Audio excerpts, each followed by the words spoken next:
Hey guys, welcome back to Garage of Projects for episode 16. It has been too long since I put a video up, so I wanted to get an update out to you guys of where I'm at with the project, as well as the general state of my garage, which is a disaster right now. So I have been just like trying to get a lot done and have been not cleaning up behind me or putting stuff back away. So there is just, if you can see this here, this is what the entire garage looks like. So I will have to pause soon and just kind of put everything back away and just kind of start over, because I spend about as much time getting stuff done as I do looking for the tools that I need. So I'm reaching that point where it's like, okay, now I'm just not getting a whole lot done and just trying to find lost tools and parts and etc. So anyway, I want to show you a few things I've been doing, and then kind of show you what I'm planning to do next. So anyway, here we go. So this has been my main area of focus, with this box running the accessories that are inside of the cab, as well as one of the relays is one of 3 relays that I'm using to control the electric fans. So the electric fans are going to be able to be turned on by the ECM like they normally would, from the factory setting, but then I'm also having a manual switch inside that I'll be able to flip them on manually if I want to. And then I also have a coolant temp switch that will be in a coolant, the upper radiator hose, that will be able to turn them on. So between those 3 relays, they're all able to work together and make sure that the fan always comes on when it needs to, as well as I can flip it on manually if I want to run it. So that's taken a bit of time to get all that kind of figured out right and get it wired up. I've just got these 3 wires left to hook up, and then all of the fan wiring will be done, and all of the accessory wiring going into the cab will be done. And then this portion of harness is going to get run going that way. I'll put a plug on it and then cap it off for now. These will be all these wires are for the external accessories, and they will have additional relays on that side of the engine bay. And then these wires coming out over here, I'll put a connector on them as well over here, and these will be for floodlights in the front. Let's see, air compressor, and there's one other circuit. Front locker. And that'll be what these 3 are coming over here for. So they'll get capped off for the time being, but it'll just be nice to have all that wiring already done for when, down the road I do those upgrades. So that's where that is. I'll show you the fan wiring specifically. That's over here. You can kind of see. So I've got, here's the fans. Each one I have its connector wired in. I've got these P-clamps that hold the harness along the top here for the fans, as well as holding the wire going up here for the temp sensor that will go into this housing and turn the fan on with temperature. So that'll be one way the fans are turned on.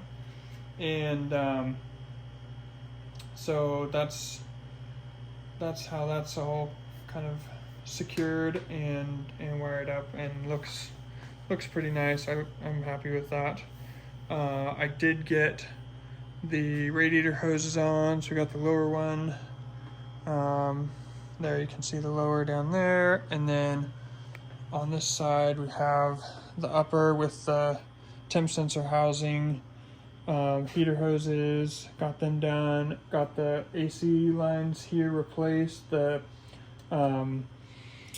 Schraders, when I tried to change them, they galled in the old one, so I had to replace those or it was not gonna seal. So that's done. A lot of the kind of extra stuff there is done. All of my battery cables are done. They're just laying over here right now because I don't have anything hooked up to the battery yet, but all of them are made and ready to go there. So we're getting close to being able to get power to this again, which will be nice, and test out all the electronics, make sure all of my wiring over here with my fuse box works. I think I've done all my calculations correctly. So that's kind of what's been going on here. I did get, I'll show you the exhaust here in a little bit, but that's kind of what's holding me up from getting anything more done on this side of the engine, was getting the exhaust done. And I was able to get the cracks all welded up, get this, get the manifold painted, and then bake the exhaust paint on. So that's ready to go on now. So now we'll be able to finally, you know, continue with this side of the engine, getting the exhaust and then the intake, because they share bolts, so I couldn't get the intake on until the exhaust was done. And then like the power steering bolts into the intake manifold through this bracket, so all of those things can then go on and we'll be able to move forward and get this thing running. So that's kind of where that is at right now. I'll show you the exhaust manifold next. So here's the manifold, got all the cracks welded up, and then I sprayed it with it's like a cast iron colored exhaust paint. I was thinking of going just painting it with black exhaust paint until I saw another guy's manifold who is actually this one. He's gonna have me weld up this joint for him, and he had painted his with that cast iron colored paint, and I thought, you know what, that looks pretty good, so I decided to do the same. So I'm happy with that. It looks I think it looks better than black wood. So anyway, so that's ready to go on, and then we can get the intake on, and it's all nice and clean, and then we'll be able to get more stuff done and get the engine running, hopefully. I did get some pressure washing done on some pieces over here. So here's the front bumper and these headlight surrounds, and then these light housings. They all get, you know, like moss and other kind of growth around the edges that you can't really get to when it's all assembled. So it's really quick to, you know, just blast everything off with a pressure washer. So I did that to those, and did the grill and the you know, front clip pieces there. So that's been good. Get those cleaned up, and then I'll get them put back on. Inside has not seen any more work since I last gave you an update on the inside. Unfortunately, I haven't made it back, so it looks the same. So I still just have radio wiring to finish in here, and then connect my ignition wire to turn on the ignition relay in my accessory box. I'll be connecting that to the ignition wire that goes to the radio, and get ignition that way. I have done some more with the trunk lid. That's the only thing that's really gotten some attention back here, is just getting the reverse camera wires run through to the rear hatch, and that's as far as that's gone.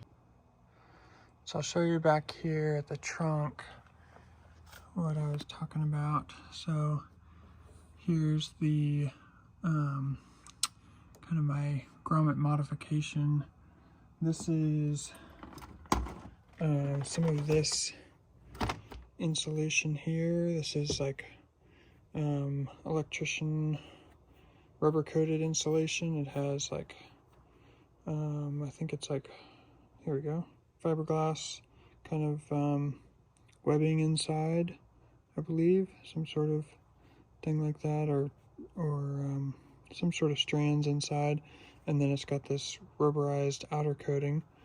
And so I just use pieces of that to run through here. I saved the top and bottom. Oops, here you go.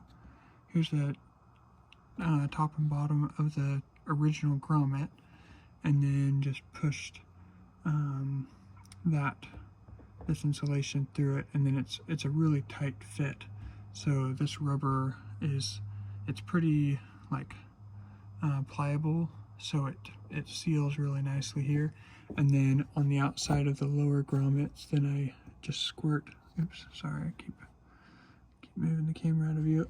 I just squirt the silicone around the bottom of the lower gasket so that rainwater that does come into this trough here doesn't leak into the cab. So I did that for both. So this one has all the wires for like the lights and the wiper and the heated element for the rear window. And then this has the washer fluid tube, and then I added the backup camera wire through this side. There's room in this side. So, and then today, then I picked up the little piece that I need to put in there to close that back up. So anyway, that's what's going on back here. So with that all done, then you can see these wires here for the backup camera.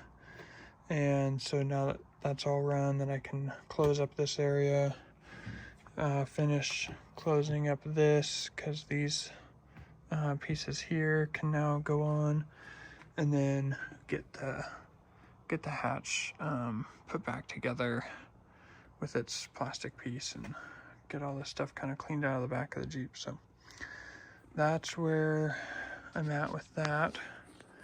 And so yeah, we're kind of in the final stretches of the interior.